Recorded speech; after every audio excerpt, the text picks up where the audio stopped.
Lifting facial não é tudo igual. Hoje eu vou explicar para vocês qual a diferença das diferentes técnicas de lifting. Técnica cutânea, aplicatura de SMAS, esmacectomia, deep plane, plano profundo, raiz SMAS. O que quer dizer esse monte de nomezinho engraçado, que a gente utiliza para designar as cirurgias de lifting facial? E qual o resultado que o paciente pode ter com cada uma dessas técnicas?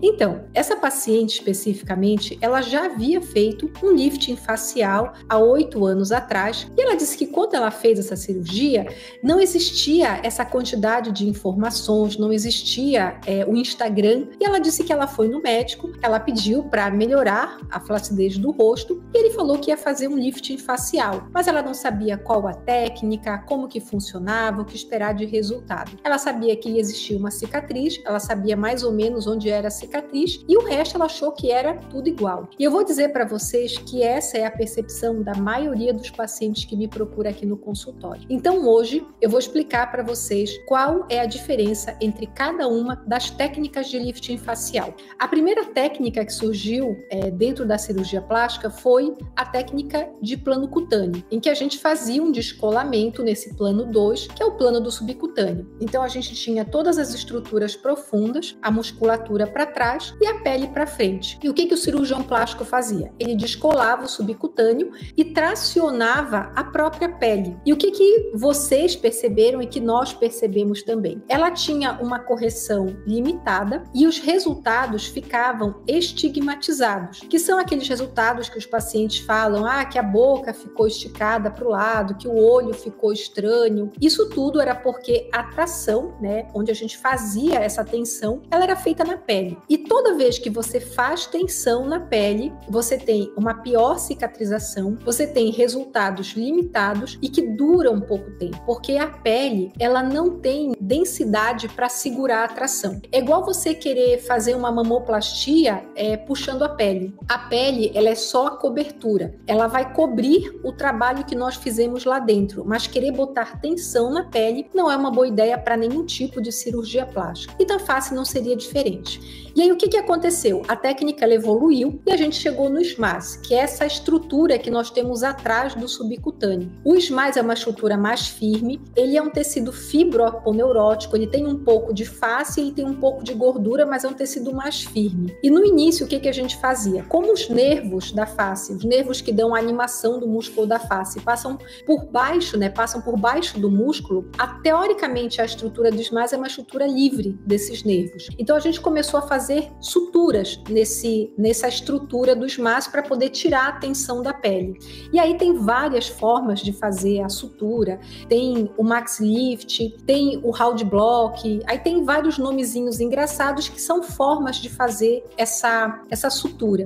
Eu falo que é como se fosse um fuxico, é como se quem é mulher e sabe costurar sabe o que é um fuxico, é como se você passasse um ponto e você apertasse aquele ponto e ele vai criar uma certa tensão. Essas são as aplicaturas de SMAS. Funciona? Sim, ainda funciona. Eu acredito que ainda tem indicação para pacientes que têm rosto leve, pacientes que não têm muito descenso na região mais medial da face, pacientes que têm um rosto mais leve, que não tem um jaws muito marcado. Esse paciente é um paciente que uma aplicatura de SMAS simples vai ter um bom resultado. Depois das aplicaturas de SMAS vieram as esmacectomias, meio que paralelo. A esmacectomia é quando a gente fazia o mesmo descolamento, só que ao invés de apenas tracionar, de fazer a sutura no SMAS, a gente retirava uma fatia dele. A esmacectomia mais conhecida é uma esmacectomia oblíqua, e que a gente tirava essa fatia e suturava as bordas do SMAS embaixo da pele. E isso fazia com que parte dessa estrutura medial conseguisse ter uma mobilização lateral e melhorava um pouco essa região aqui do meio. De novo, também só funciona para pacientes paciente que não tem um descenso muito grande, que não tem tanta flacidez de tecido nessa região medial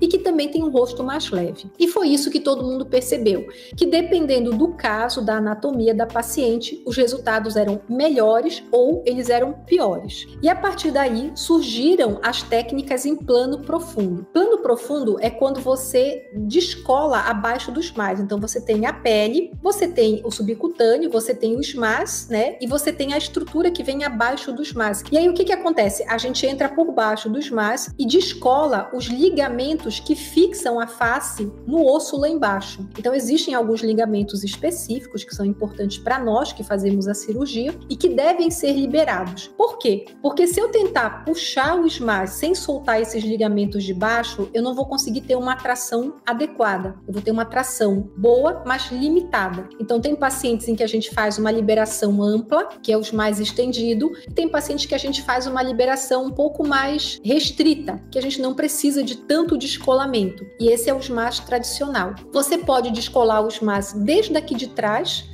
rente à cicatriz, que é o high SMAS, né? Vem desde cima, ou você pode fazer o deep plane, em que a gente deixa esse SMAS fixo e trabalha só na parte que realmente se movimenta.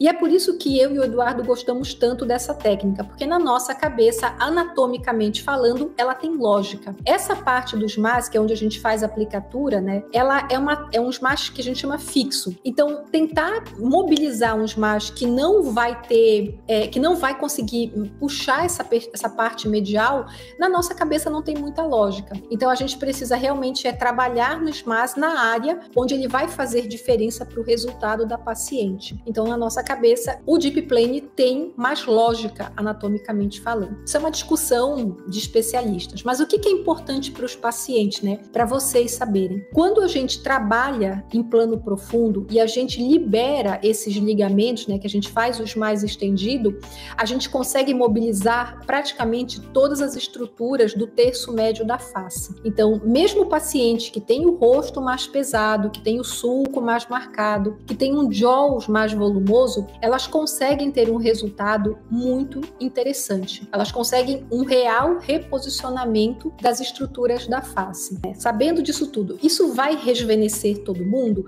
Isso funciona mesmo para aquela paciente que tem a pele muito marcada, que tem muita gordurinha no rosto e que tem os SMAS muito fora do lugar? Ela vai funcionar, mas os resultados eles vão variar de acordo com a qualidade da pele, o grau de envelhecimento dessa pele e, logicamente, a firmeza do SMAS que a paciente tem. Então, essas variáveis são as variáveis que fazem os resultados mudarem de uma paciente para outra. É todo mundo que faz deep plane que vai ficar com aquele ângulo marcado, que vai ficar sem sulco nasogeniano, sem a linha de marionete? Não. Tem pacientes que têm uma pele um pouco mais envelhecida, tem mais elastose de tecido, elas têm um SMAS que não é tão firme e isso vai impactar tanto na qualidade dos resultados quanto na duração dos resultados. Então, é muito importante que quando você for pensar em fazer uma cirurgia de lifting facial, você tenha isso muito claro na sua mente. O resultado que uma paciente tem não é igual ao resultado de outra paciente, porque cada organismo tem um grau de envelhecimento. Eu sempre bato naquela tecla de que o envelhecimento ele é tridimensional. Você vai ter envelhecimento no osso, você vai ter envelhecimento no SMAS e você vai ter envelhecimento na pele. Se eu operar uma paciente de 50 anos que tem um envelhecimento menor, que teve bons hábitos de vida, que não pegou sol, que não tem uma elastose na pele, que não fuma, que não teve variação de peso, ela tem um potencial maior de ter um resultado melhor e mais duradouro do que uma mesma paciente de 50 anos, só que teve maus hábitos de vida, pegou muito sol, fumou, variou muito de peso, porque as estruturas vão estar mais envelhecidas. Então, sim, os hábitos de vida de cada pessoa influenciam na velocidade do envelhecimento. Tem um estudo que é clássico dentro da cirurgia plástica, em que 2 cirurgiões operaram 2 irmãs gêmeas. E 10 anos depois, essas irmãs elas foram revisitadas e os resultados foram comparados. E era nítido que a irmã que tinha melhores hábitos de vida, que se cuidava, ela tinha um resultado melhor do que o da outra. E as duas, apesar de terem a mesma idade, a mesma genética, elas tinham evoluído nesses 10 anos com resultados diferentes. Isso é uma coisa muito interessante. Eu vou procurar esse artigo dentro dos meus arquivos e eu vou trazer esse artigo um dia, porque eu acho que isso vai ajudar vocês a entender melhor como que nós cirurgiões vemos a cirurgia e como que funciona o nosso planejamento cirúrgico quando a gente vai conversar com o paciente, quando a gente vai fazer uma proposta, né, cirúrgica de tratamento, ou para pele, ou para fazer realmente a cirurgia, enfim, todas as variáveis que estão envolvidas, né, nessa decisão. E por que que isso é tão importante, né, para vocês que são os pacientes? É importante para vocês terem uma expectativa de resultado adequada, para que não haja frustração no pós-operatório. Existem detalhes que podem ser melhorados com uma técnica cirúrgica mais sofisticada, com um cuidado de pele maior, mas existem detalhes que independem da expertise do cirurgião e da técnica cirúrgica. Então, eu atendo muitas pacientes aqui na região que têm pouca projeção óssea no mento, por exemplo. E eu sempre aviso para os pacientes, quem tem pouca projeção óssea do mento, ela geralmente tem um resultado de definição de pescoço um pouco menor. Fica ruim? Não, não fica ruim, fica muito bom e melhora bastante o que a paciente tem. Mas é muito importante saber que às vezes o que a gente consegue não é o que a paciente imagina. E aí existem os porquês de que isso acontece, mesmo sendo o mesmo cirurgião que faz o procedimento. Eu costumo conversar muito com as minhas pacientes, eu coloco imagens de antes e depois, eu explico um pouco sobre o básico de técnica cirúrgica para elas entenderem o que esperar dos resultados. Às vezes eu uso um ultrassom para poder avaliar as estruturas profundas, principalmente da região do pescoço. E é muito importante para mim, né, que a paciente ela tenha total segurança do resultado que ela vai conseguir obter. Eu posso dizer que eu sou bem sucedida nessa minha estratégia na maioria dos casos, mas mesmo com todo esse cuidado, às vezes eu não consigo me fazer entendida. E eu percebi que aqui, né, eu consigo às vezes tirar mais dúvidas das minhas pacientes conversando com vocês do que às vezes aqui no consultório em uma hora de bate-papo. Então, eu tô achando muito interessante essa experiência aqui com vocês. Dito isso, na semana que vem eu trago um novo assunto para a gente já conversar. Um grande beijo e até a semana que vem. Tchau!